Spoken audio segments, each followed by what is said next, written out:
E aí galera, estamos nós aqui de novo, né? Enquanto durar esse período de isolamento, a gente vai estar dando essas aulinhas online aí pra vocês, certo? Espero que seja bastante valia, muita saudade de vocês aí do nosso dia a dia, mas é isso aí, vamos lá. Nós vamos começar a trabalhar hoje o sistema excretor, certo? Sistema excretor humano em específico, e a gente vai ver os vários tipos de excretas, quais são, como elas são eliminadas, e especificamente a gente vai trabalhar um pouquinho sobre o sistema urinário, certo? Então vamos nós. Em relação ao sistema excretor, ele vai ter que liberar excretas. E o que é excreta? Tudo que o organismo ele não precisa, não é assimilado, são os resíduos. Então tudo que o meu organismo produz que não pode mais ser utilizado é um resíduo, e todo resíduo tem que ser lançado fora, visto que boa parte deles são substâncias tóxicas ao organismo, certo? E esses produtos, eles são provenientes das atividades metabólicas celulares. De modo que, ao passo que o organismo vai metabolizando nutrientes, por exemplo, para produzir energia, para a síntese proteica, seja para que for, realizou o metabolismo, vai liberar excretas. A exemplo, por exemplo, quebrou glicose, produziu ATP, mas liberou o gás carbônico, e o gás carbônico precisa ser liberado. Tá? Então, esses compostos, eles são indesejáveis dentro do organismo. Tá? E para isso o organismo ele lança mão de alguns artifícios para poder liberar, lançar fora esses elementos. Tá? No caso, o suor, através das glândulas sudoríparas presentes na pele, atua em parte como uma estrutura excretora. A urina, o sistema urinário, que vai ser o ponto-chave que a gente vai trabalhar, ele é um dos principais responsáveis pela remoção de resíduos no organismo. E o gás carbônico, que é liberado no processo respiratório, que é proveniente também de atividades metabólicas no organismo. Então, as formas de excreção é a expiração, onde o dióxido de carbono vai ser liberado, o suor, onde, além de sais minerais, a gente vai ter alguns compostos nitrogenados e a gente vai ter também a água dissolvendo esses compostos nitrogenados e esses sais minerais, que também vai ser eliminado. E na urina, ácido úrico e ureia, e ainda alguns animais, eles podem ainda liberar um outro composto nitrogenado que é a amônia. Tá? Daí eu vou ter três grupos de animais. Os uricotélicos, que são aqueles que liberam ácido úrico, os ureotélicos, são aqueles que liberam a ureia, e os amoniotélicos, que são aqueles que liberam amônia como principal substância nitrogenada. Então está aqui um exemplo simples de como tudo acontece. Então, tanto o alimento quanto o oxigênio, ele é indispensável ao nosso organismo, ao funcionamento do nosso organismo. Então, os alimentos vão fornecer nutrientes e o oxigênio, logicamente, ele vai ser utilizado em atividades metabólicas, principalmente no contexto da bioenergética, a quebra de glicose para produzir o ATP, a energia. Sendo que o oxigênio ele vai intervir na quebra da glicose e, como produto final, vai haver a produção de gás carbônico, que não é interessante manter no organismo, e aí esse gás carbônico vai ser liberado para o ambiente, tá? Na forma de dióxido de carbono.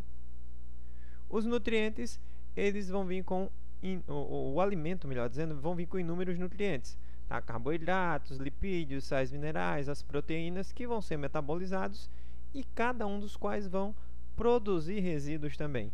E aí na formação do suor, por exemplo, alguns sais minerais e alguns produtos tóxicos, lá na frente a gente vai ver quais, são eliminados a partir da sudorese, tá? E a formação da urina, que se dá no sistema urinário a partir dos rins, aonde sais, ureia, ácido úrico, tudo isso dissolvido em água, logicamente vai ser eliminado pelo organismo. Então, o suor vai ser produzido pelas glândulas sudoríparas, isso aí não é novidade para ninguém. A função primordial do suor é o equilíbrio térmico, ou seja, a sudorese vai manter a temperatura corpórea constante.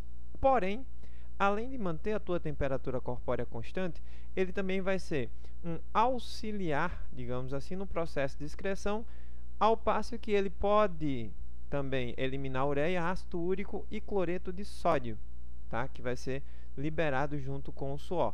Então, a função principal do suor é a manutenção térmica, ou seja, a manutenção da temperatura corpórea do teu corpo, porém, também vai atuar de maneira a realizar esse auxílio, digamos assim, a retirada desses compostos químicos nitrogenados. Sistema excretor, a função, eliminar a excreta. E o que é excreta? Resíduos metabólicos, tá? E esses resíduos metabólicos, como eu disse, são indesejáveis, são resíduos tóxicos, tá? Então, na excreção eu vou manter o meu ambiente interno equilibrado, sem esses resíduos tóxicos, tá? E vou favorecer o equilíbrio para que o meu organismo ele funcione de maneira adequada. A esse equilíbrio dá-se o nome de homeostase, ou seja, uma constância, tá? Então, manter o volume, pressão sanguínea, garantir o balanço de sais, de íons, tudo isso, tá, seria processo de homeostase. E a manutenção de todos esses fatores aí é o que nós chamamos de equilíbrio hidroeletrolítico, ou seja, o equilíbrio de água, de sais minerais, o equilíbrio entre a quantidade de excretas e de substâncias úteis. Então, tudo isso aí vai ser regulado no nosso organismo e os resíduos, logicamente, retirados, principalmente pelo sistema urinário, tá? Então, a anatomia do sistema urinário vai ter, basicamente, 2 rins, tá? Eles se assemelham morfologicamente a feijões e têm aproximadamente o tamanho de um punho fechado, tá? 2 ureteres, que são 2 grandes tubos que conduzem o filtrado até essa estrutura, que é a bexiga urinária, que é como uma espécie de bolsa de armazenamento, tá?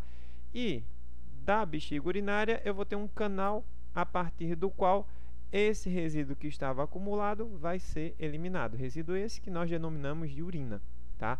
Nós temos as veias cavas, a artéria renal, as veias renais, que fazem parte do sistema porta-renal. Então, são as veias que trazem o sangue que será filtrado e também leva o sangue já retirado, esses resíduos nitrogenados, para o resto do corpo. E aí, dentro dos rins é onde tudo acontece. Vai haver a filtração do sangue, vai haver a retirada dos resíduos. Esses vão ser conduzidos via ureter até a bexiga urinária e da bexiga urinária para a uretra, tá? Então, o sistema excretor humano, ele tem rins, como eu disse, vai estar associado à filtração e produção da urina, ureteres, que são 2 grandes tubos que conduzem a urina até a bexiga urinária, a bexiga, que vai ser um órgão em forma de saco, cuja função vai ser o armazenamento da urina, e a uretra, que vai ter como finalidade a eliminação, um ducto de eliminação, na realidade, dos compostos nitrogenados que vão estar aí compondo a urina. Daí, o ureter, ou ureter, tanto faz, ele tem aproximadamente entre 25 e 30 centímetros e, como eu disse, conduz a urina dos rins para a bexiga urinária, tá? A bexiga urinária é um órgão em forma de saco, ou seja, um órgão oco no interior do qual ocorre o armazenamento da urina. E aí, a capacidade de armazenamento pode ser de até 300 ml, tá? E a uretra, que é essa estrutura ligada à bexiga urinária, vai ser um ducto de condução para o meio externo, ou seja, vai ser por onde as excretas vão ser eliminadas. Nas mulheres, a uretra ela tem de 3 a 4 centímetros. Já no homem, ele pode ter de 18 a 20 centímetros. Mas por quê? Porque no homem, a uretra, além da função excretora, também está ligado ao sistema reprodutor, tá? A uretra é o ducto que passa no interior do pênis e, além da função excretora, também é por este mesmo ducto que vai haver a eliminação dos espermatozoides. Então, essa estrutura no homem tem uma função dupla. E como passa no interior do pênis, ele acaba sendo um pouco maior que a uretra feminina. Em relação aos rins, tá? Ele vai ser formado basicamente pelo córtex renal, que é toda essa parte externa, certo? Essas estruturas aqui, que é chamada medula renal, certo? E dentro da medula renal eu vou ter as estruturas filtradoras, que a gente vai ver um pouquinho mais à frente. E essas estruturas filtradoras vão ser ligadas a um conjunto de tubos de condução, que é chamado de cálice renal, Tá? Então, a partir de todas essas estruturas, nós teremos o processo de filtração do sangue para retirada dos resíduos no organismo.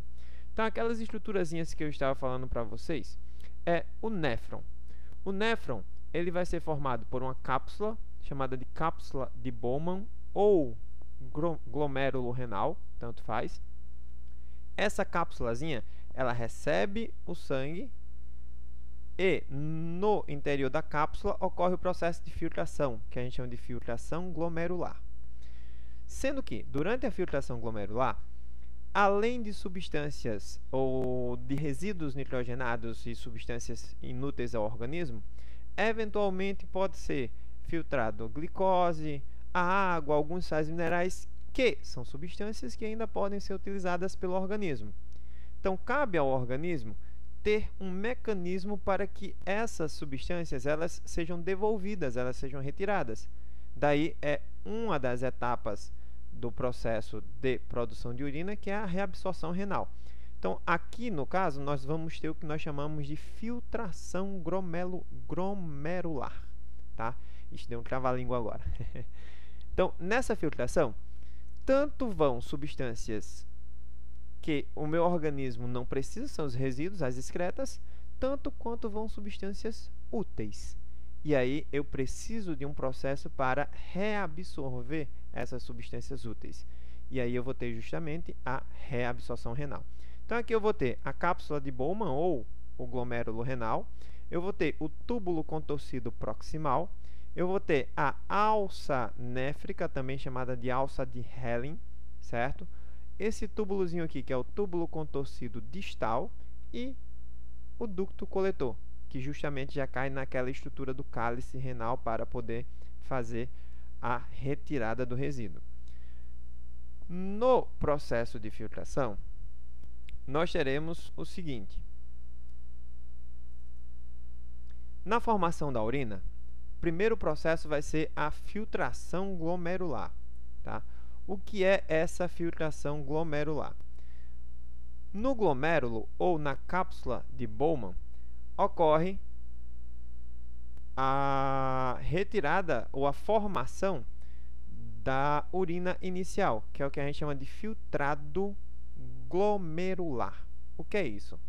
Substâncias que foram retiradas do sangue, mas que algumas delas ainda podem ser utilizadas pelo organismo. Por exemplo, do sangue vai ser retirado pelo glomérulo, preste atenção, água e sais minerais. No filtrado eu vou ter água e sais minerais. Chega ao glomérulo, aminoácidos, e aí eu posso ter também aminoácidos no filtrado inicial. Tá? Vitaminas também podem estar presentes no filtrado inicial. As excretas, essas é que tem que estar mesmo, porque é o principal processo, ou é a principal função do processo em si, é a retirada das excretas. E glicose também pode estar presente. Tá? A presença de hemácias pode indicar algum tipo de doença, a presença de glóbulos brancos pode indicar algum tipo de doença, a presença de proteína pode, de alguma forma, já estar indicando um processo de falência renal.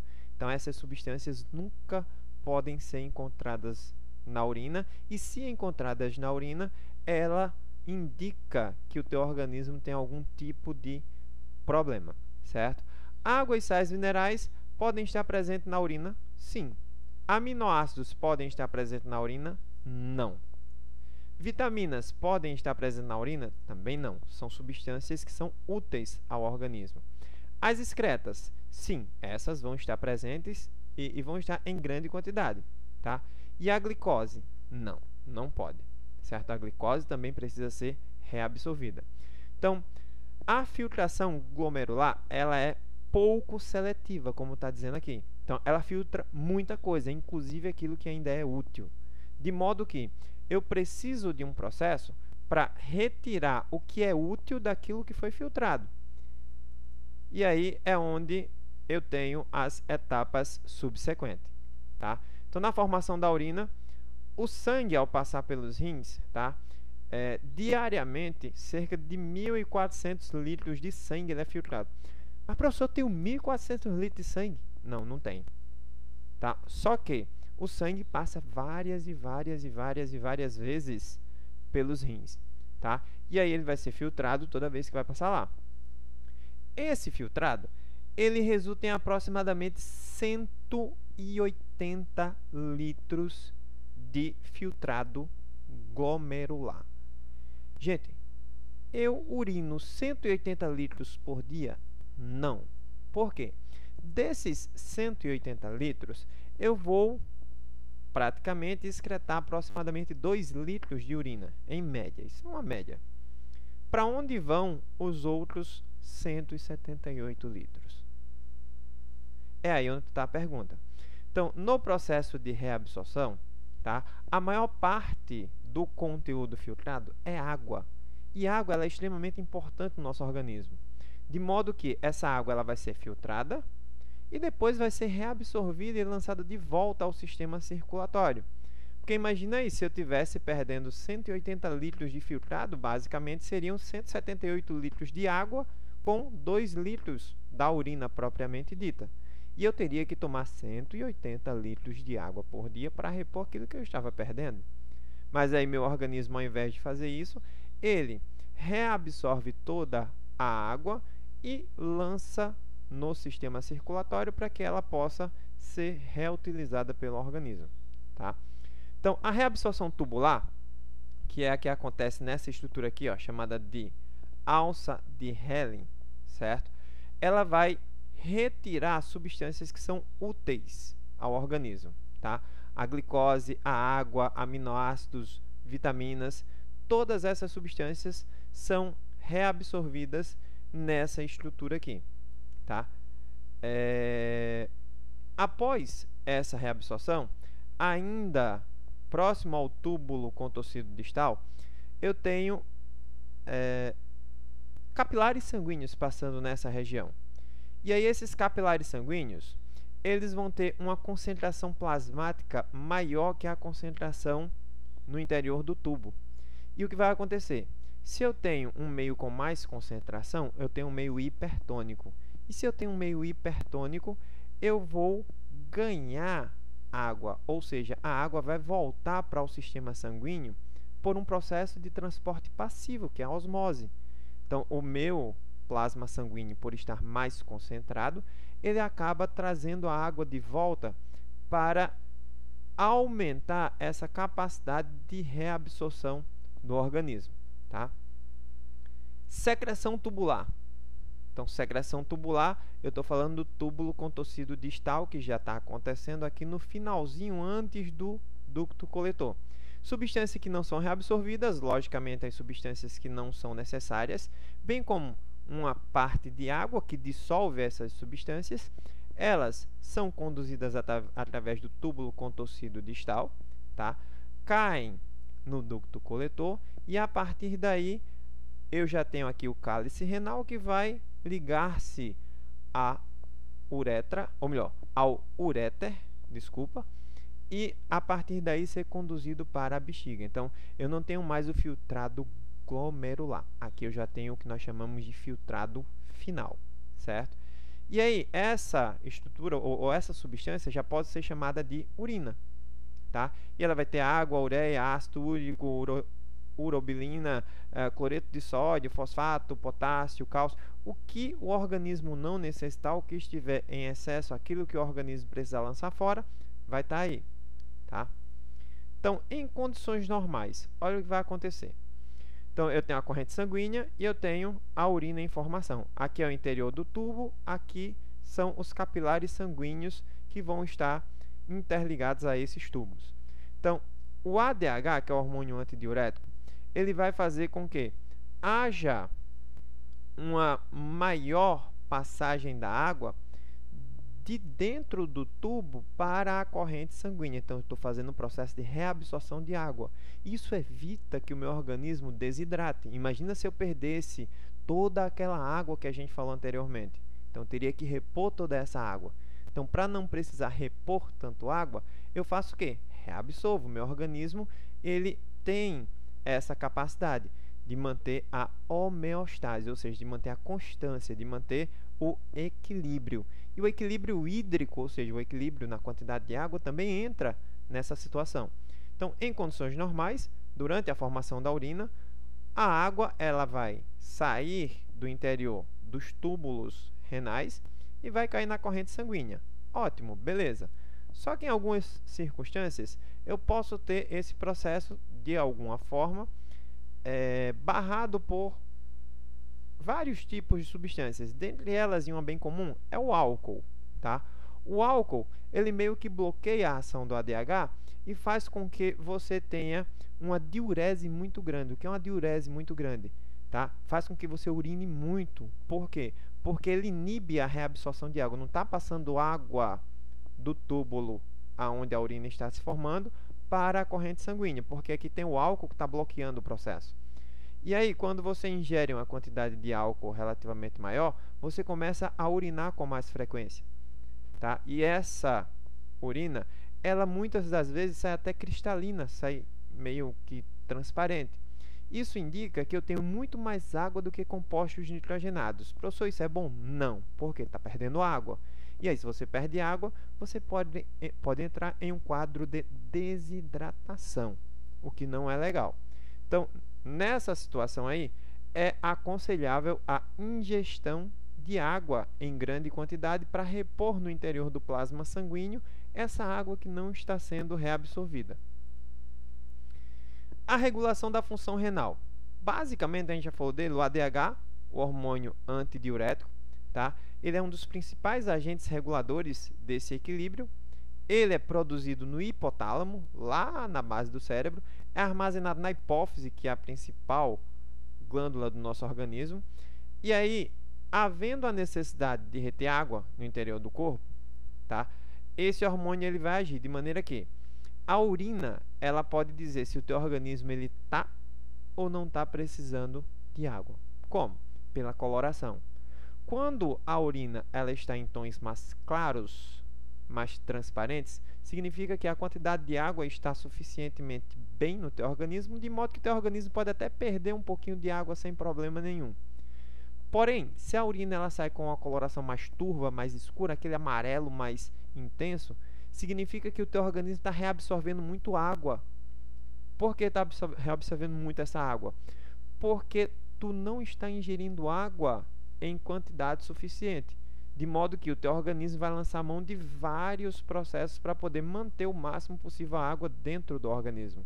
E aí é onde está. Esse hormônio atua regulando essa função renal, juntamente com o outro hormônio que é a aldosterona, tá? Ambos, eles participam daquele equilíbrio que eu falei para vocês, ó, equilíbrio hidroiônico. Em alguns livros, em algumas, vocês podem achar o termo hidroeletrolítico, tá? Então, basicamente, a aldosterona vai aumentar a reabsorção de sódio nos túbulos renais e aí retém mais água no organismo. Porque se ele reabsorve sódio, joga dentro da tua corrente sanguínea, o plasma sanguíneo vai ficar com uma concentração maior, vai ser hipertônico. E aí, se ele é hipertônico, ele tem a tendência natural de atrair a água. Ele vai tirar de onde? Dos túbulos renais, fazendo com que a urina ela fique bem mais concentrada, tá? Para manter o seu sistema urinário funcionando de maneira adequada, temos que ter alguns cuidados. O primeiro deles, o excesso de sal, tá? O excesso de sal, o sal de cozinha ele é cloreto de sódio. E aí o sódio ele tem uma tendência natural de necessitar de uma quantidade muito grande de água para ser dissolvido e ser eliminado. E o consumo excessivo de sal pode vir a causar o que nós chamamos de cálculos renais, o que vulgarmente é chamado de pedra nos rins. Consumo abusivo de carne. Carne tem muita proteína. E também não só carne. Quem faz suplementação proteica. Então, quem é atleta, pratica alguma atividade física e tem algum tipo de suplementação proteica, uma das indicações, tá, quando você vai lá no nutricionista, é que haja uma ingestão maior de água. Por quê? Porque as proteínas, quando metabolizadas, tá, elas viram aminoácidos. Os aminoácidos, quando metabolizados, liberam compostos nitrogenados. E estes precisam ser filtrados nos rins. Então, você tem um consumo excessivo de carne, você tem mais proteína, que vai virar mais aminoácido, que por sua vez, quando metabolizado, vai gerar mais excretas para o teu organismo filtrar. E isso requer uma quantidade maior de água. Consumo de bebidas alcoólicas, a gente acabou de falar, certo? Ele meio que barra aquela possibilidade de reabsorção de água, e isso pode te levar a um quadro de desidratação. E a ingestão de água, bem como o consumo de alimentos que sejam ricos em água, para que o teu organismo esteja sempre com uma quantidade de água ideal, uma quantidade de água adequada para o bom funcionamento, certo?